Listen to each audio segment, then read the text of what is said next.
I wanted to illustrate today's topic by starting with a fun and short yet challenging exercise. I'm going to share my screen with you in a moment and show you a picture. And my question for you, by the way, this is a really like it's not it's kind of it's not necessarily like the easiest thing for people to pick up and get the answer right away. So just know that it's been studied. This what we're about to do has been studied with many research studies. But just have fun with it. Do your best. There's no pressure or anything. But as I show you this picture, I'd love for you to basically see how many geometrical shapes do you see? Ask yourself this question: how many geometrical shapes do you see? And basically see if you can count as many geometrical shape as you possibly can. All right, so I am going to share my screen, and by the way, I'm only going to show it to you for about 30 seconds. Okay, so in 30 seconds, count as many geometrical shapes as you can see. Let me share my screen with you all. On your mark, get set, go. You have 30 seconds. Count as many geometrical shapes as you can.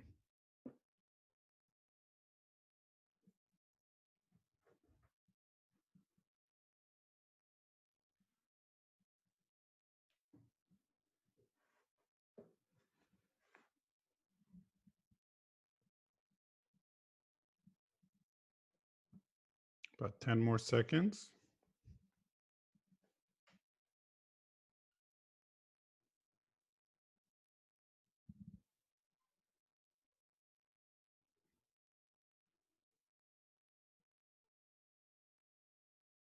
All right, very good. And just, kind of do your best. If you're open to putting on the chat your answer, go ahead and just put it on the chat. Just kind of write down what you saw. Okay, 40. Awesome. Carol saw 40. Stacia 65. Kate 60. Yeah, Allison 50. 42. 42 plus. Yep. No, all totally makes sense. Yeah. So here's the thing. I did this exercise when I was in grad school, and I was in the audience. The professor showed us this picture, and then at the end of it, he told us he actually has no idea how many geometrical shapes were on there. And to be honest, I don't either. So I'm sorry, but I do have another question for you all. How many students were on the bus? And if you have an answer to that, feel free to unmute yourself and just share. How many students did you see on the bus? And I think I saw 6. Yeah, Stacia saw 6. Yeah, Allison saw 6. Cool. I think as I asked this question, my guess is, as I'm asking this question, that some of you might have like at least when I was asked this question, I was like, what bus? Like, what are you talking about? Like and certainly I did not see any students on the bus, or at least I didn't know the number of students were on the bus. Okay. And so here's what I want to put out there. If you didn't see a bus, or if you certainly are not sure exactly how many students were on the bus, that's totally normal. Okay. And Ashley, you're just about right. There are 5 students on the bus. Okay. But I want to share a really important piece here. So I'll show you again this picture. Okay. So just that you have a sense. Hold on one second. The students are on the bus right here. So as you can see, the students are right here. 1, 2, 3, 4, 5. But here's the thing. When I asked you to look for geometrical shapes, your brain did a very healthy thing. Your brain zeroed in and focused on what it was asked to focus on, geometrical shapes, and on nothing else. And yet we all looked at the same picture, the same reality right in front of our eyes. And right in front of our eyes, there was a bus with a bunch of students on it.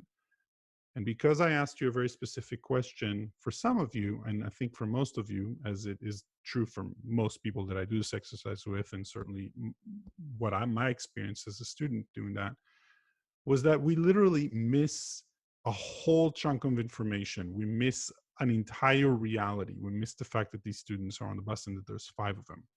Now, why am I starting with this? And I wanted to tell you that I think that it's really easy for us to forget or to not understand that the questions that we ask ourselves lead to focus, which leads to our reality. I'm going to say it again. This is really important. Questions lead to focus, which leads to reality. This is a lesson I learned from Tal Ben-Shahar, my professor in grad school. Now, what this means for our well-being is, I want you to think about this for a second. How easy is it for us to ask the following questions right now? By the way, I'm hearing these types of questions from a ton of educators that I'm supporting now. How easy is it for us to ask ourselves, why can't I figure this online teaching things better? Why am I like slower than my colleagues at transitioning into online learning? Like, why am I always fighting with my partner these days at home? Why am I so emotional? What's wrong with me? Why is this so difficult? Why can't I have any fun anymore? Will I be able to support my students like in the way that, like, all of these questions that can lead us to see things in such a way that is can lead to a much more difficult reality. And I want to be clear, if you're asking yourself these questions, there's nothing wrong with you. It's not like, you're doing anything bad. No, of course not. We're humans. We ask ourselves these questions.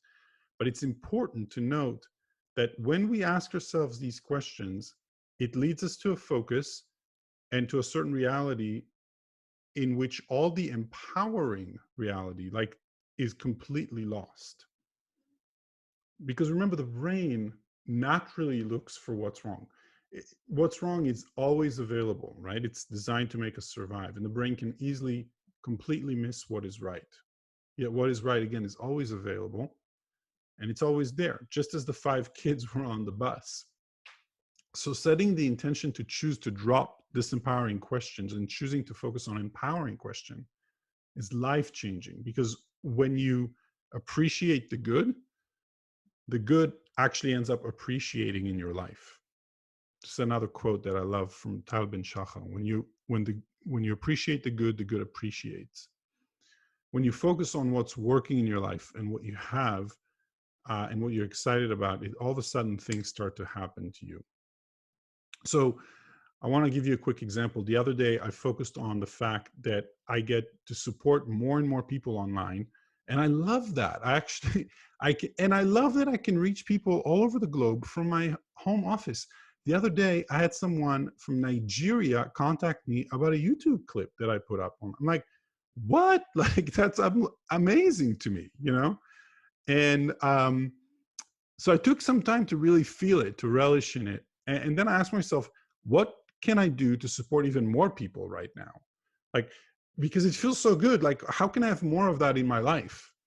And sure enough, the next day, without doing anything else, I got a lot more subscribers to my YouTube channel, and an assistant superintendent contacted me to support her teachers online. Now, it doesn't always work this way, but it's amazing to me how there's power in getting yourself into the right vibration by focusing on the right questions and moving into the world with that type of energy.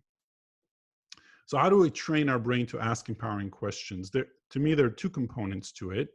The first is we need to catch our brain when it's asking this empowering questions. And in my opinion, we do that really by practicing mindfulness practices that really aim at tending to our attention, like anchoring ourselves in our breath or a part of our body, and constantly bringing back our awareness to our center when we notice that it drifts away.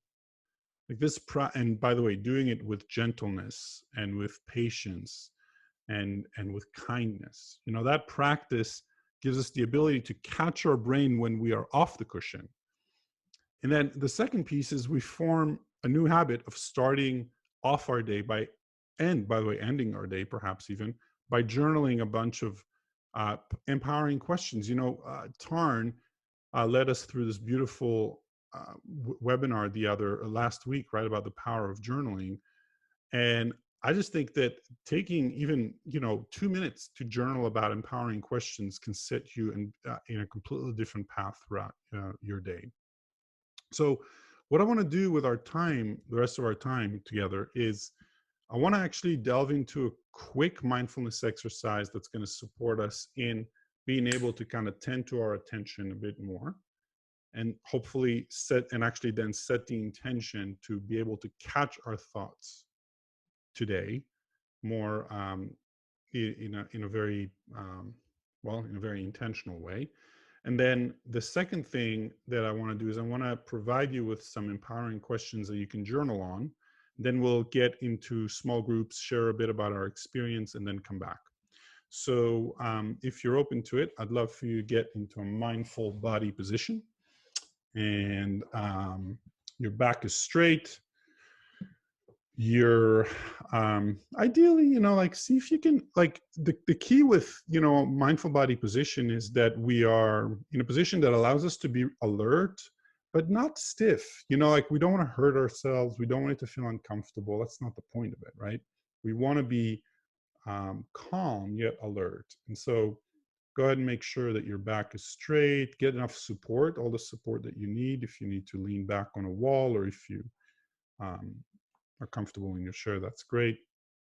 I'm going to invite you to close your eyes. Again, if you're too tired, please don't close your eyes. And I invite you to put your lap on your, your hands on your lap.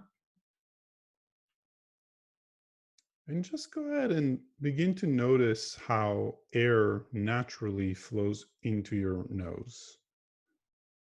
Into your nose and out of your nose. You don't have to do anything for that to happen. It just happens. There's no pushing energy. There's nothing you need to do right now. You can just be.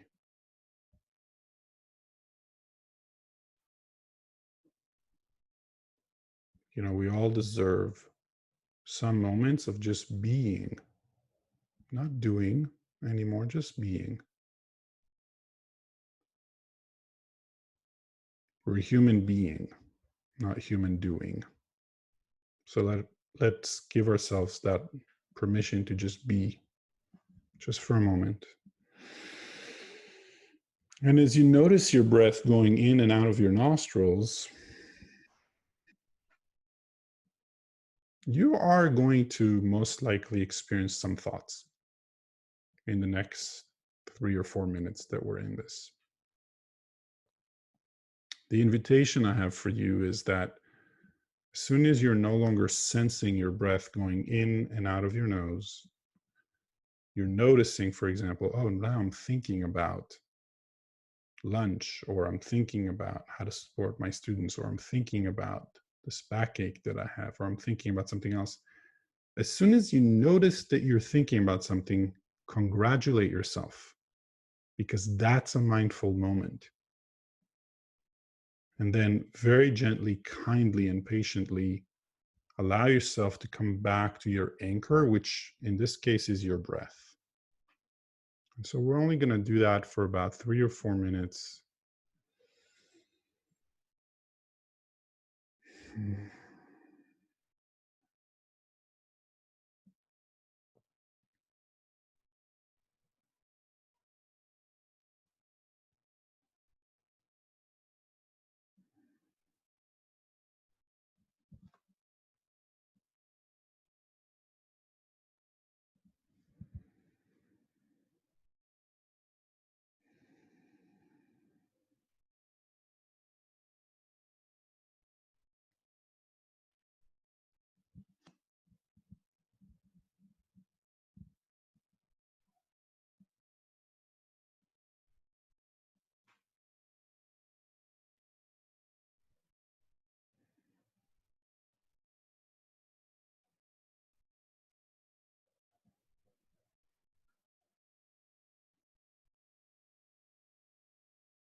As you continue to breathe, I'm going to invite you to relax your attention just a bit, keeping your eyes closed.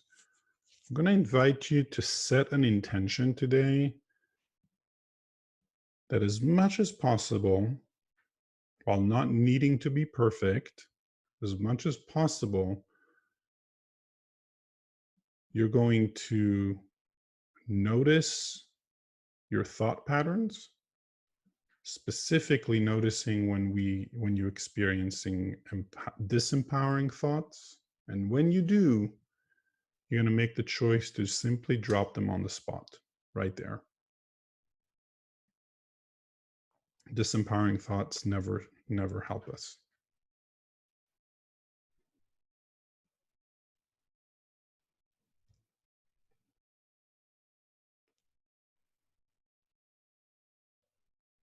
So it's an invitation that I have for you.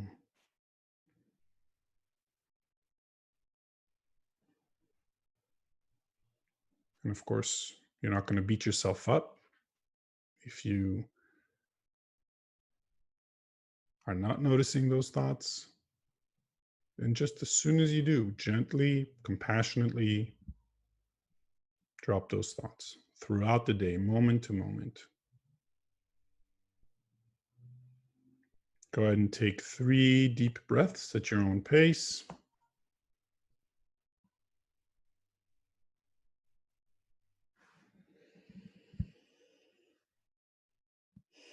And whenever you're ready at your own pace, there's no rush or anything.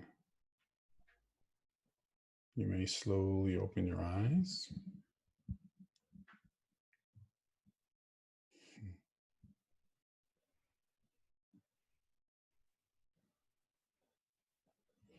And as you do, with your eyes open, just kind of check in with your system. Notice how you're feeling right now. Just notice what's going on, whether this was hard, whether this was difficult. Maybe you're tired, maybe you're a little calmer now. It's all valid and it's all okay. And for the next 2 minutes or so, or 3 minutes max, I'm going to invite you to journal about the following 2 questions. You can journal about one of them. You don't have to journal about both. You can just do one, or you could do both if you want to. I'm putting them in the chat. The first is, these are, in my opinion, empowering questions. So the first is, what went well for me in the last 24 hours?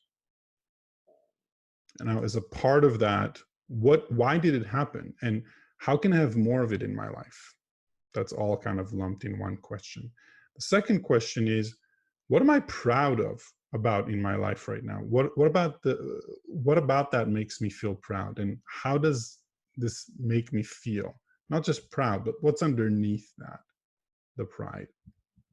And so I'm going to put some music on as you journal for the next, again, 2 to 3 minutes, relatively quick. I wish that we could have a little more time, but I just want to be also respectful of your day. And let's do that for about 2 minutes.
We'll take another minute.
Beautiful.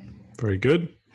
So what we're going to do now is you can still journal if you want. I'm going to divide you into groups. And in your group, I invite you to share your answers. Again, listeners, please just listen, no interruption. Then, of course, at the end, you can share your acknowledgement, your reflection on what they said, maybe how that resonated with you. And then share your response to the questions as well. Again, remember, questions lead to focus, which leads to reality. So with that, let's go ahead and do that. So I'm gonna break you into small groups. We're gonna try groups of 3. And we're gonna come back in about 5 minutes or so. So we're gonna be a little over time. But again, come back with me and then I'll share at the end just a couple more things before we leave off. Here we go.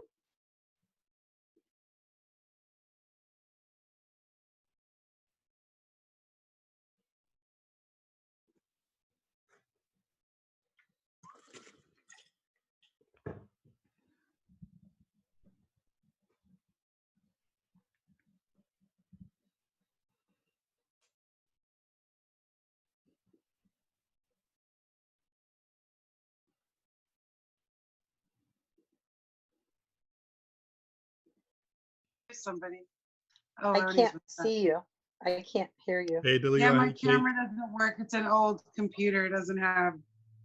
Hey, Kate. So you get my voice. Hi. Oh, now I Is it hear all right you. if I join you all for a moment? Yes. Sure. Awesome. All right. I'm curious to know what your answers were.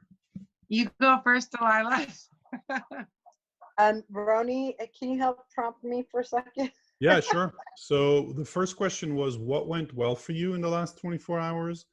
And why did it happen? And how can you have more of that in your life? The second one is more about what are you proud of in your life and why are you proud of it and how does that really make you feel underneath? Thank you. Something that went well for me that caused some distress at first is the district had sent out mass emails about progress reports to the kiddos. And these are some uncertain times where everyone's being flexible for new online schooling and whatnot. So I had received some really angry parent emails yesterday morning. I woke up to that and I was a little surprised because I had not received those the first 5 weeks or 6 weeks of distance schooling.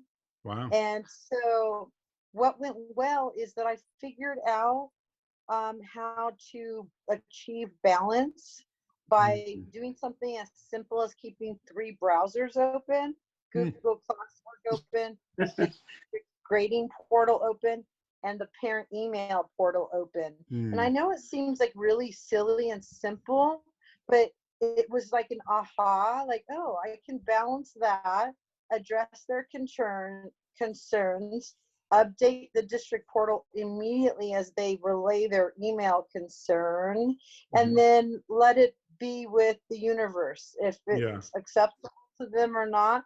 I can't take ownership for the distress happening at people's houses or homes. I need to Mm. just keep balanced in my home and do what I know has always been right for kids for 23 years. And Totally. either that, and then I reassured them, like, this is Mhm. hold harmless. Everyone will get Mhm. credit, no credit. So that worked Right. well for me to kind of come to that realization and to achieve balance. That's huge. You're able to, it feels like you're able to first regulate your, like being a, you were aware of what was happening. You're able to regulate yourself, come with a solution, and then be able to regulate others and being able to I'm, let go. I'm not going to fib. It's not like when it was muted, my husband didn't hear some cursing in the kitchen. But I was able to like hold on to my 23 years of wisdom of what not to do to Sure. build relationships with parents. Yeah. And I was able to transmit positive emails, even if they were being really, really nasty and petty in theirs. Right. That's My huge. husband may have heard some cussing in the kitchen, however. I get it. I get it. Kate, what about you? Thanks, Delilah. um, so the last 24 hours, I'm working on my Cal TPA. I'm trying to get my teaching credential. Uh-huh. So it's really hard. In with online learning to try to complete all these tasks because Hmm. it's already in the classroom was a challenge, and so I'm just struggling with the magnitude of the task. It's like a 40-page document plus Right. all these videos, and Right. so I just kind of decided, if you work on it every day, it's going to get better. You're going to Hmm. eventually be done. Hmm. Yeah. So I just kind of worked on it yesterday. My mentor teacher kind of wrote an email to try to help me with the process because I need to make a small group meeting with some students that I can record and Hmm. teach a enrichment lesson to. And so just the fact that I'm making steady progress and not Nice. giving up, and Yeah. That's huge. That's huge. Beautiful. Cool. Well, thank you too for sharing that. I'm going to you can stay in the room. I'm just going to close the rooms. You can stay for another minute. I'm going to go back to the main room just to support those who are already there. But thank you for thank sharing. I you. appreciate that. Yeah, for Thank Yeah. sure. you.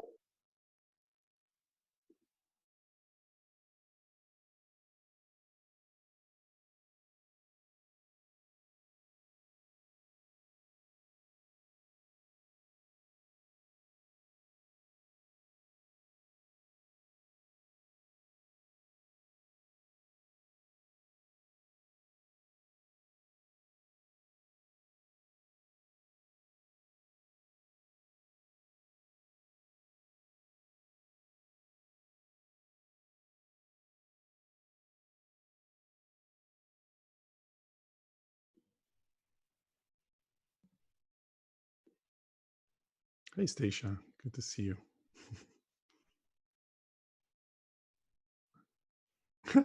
That's awesome. All right. Just waiting for the last, just a few more people to join here. We got like 5 seconds. All right. Cool, cool, cool. Melissa, good to see you. Good to see you, Denise. If you guys loved your small group, I know we didn't have a lot of time at all to connect, but if you loved your group, go ahead and give them some love on the chat. um, and I will begin to wrap up. So the main focus of today again was around just really, yeah, I love it. Turned out so awesome. Just really being careful and noticing like, hey, what kind of questions do we ask ourselves? What types of, because again, questions lead to focus, which leads to reality. So again, being aware of what questions we ask ourselves and how we can ask ourselves more empowering questions.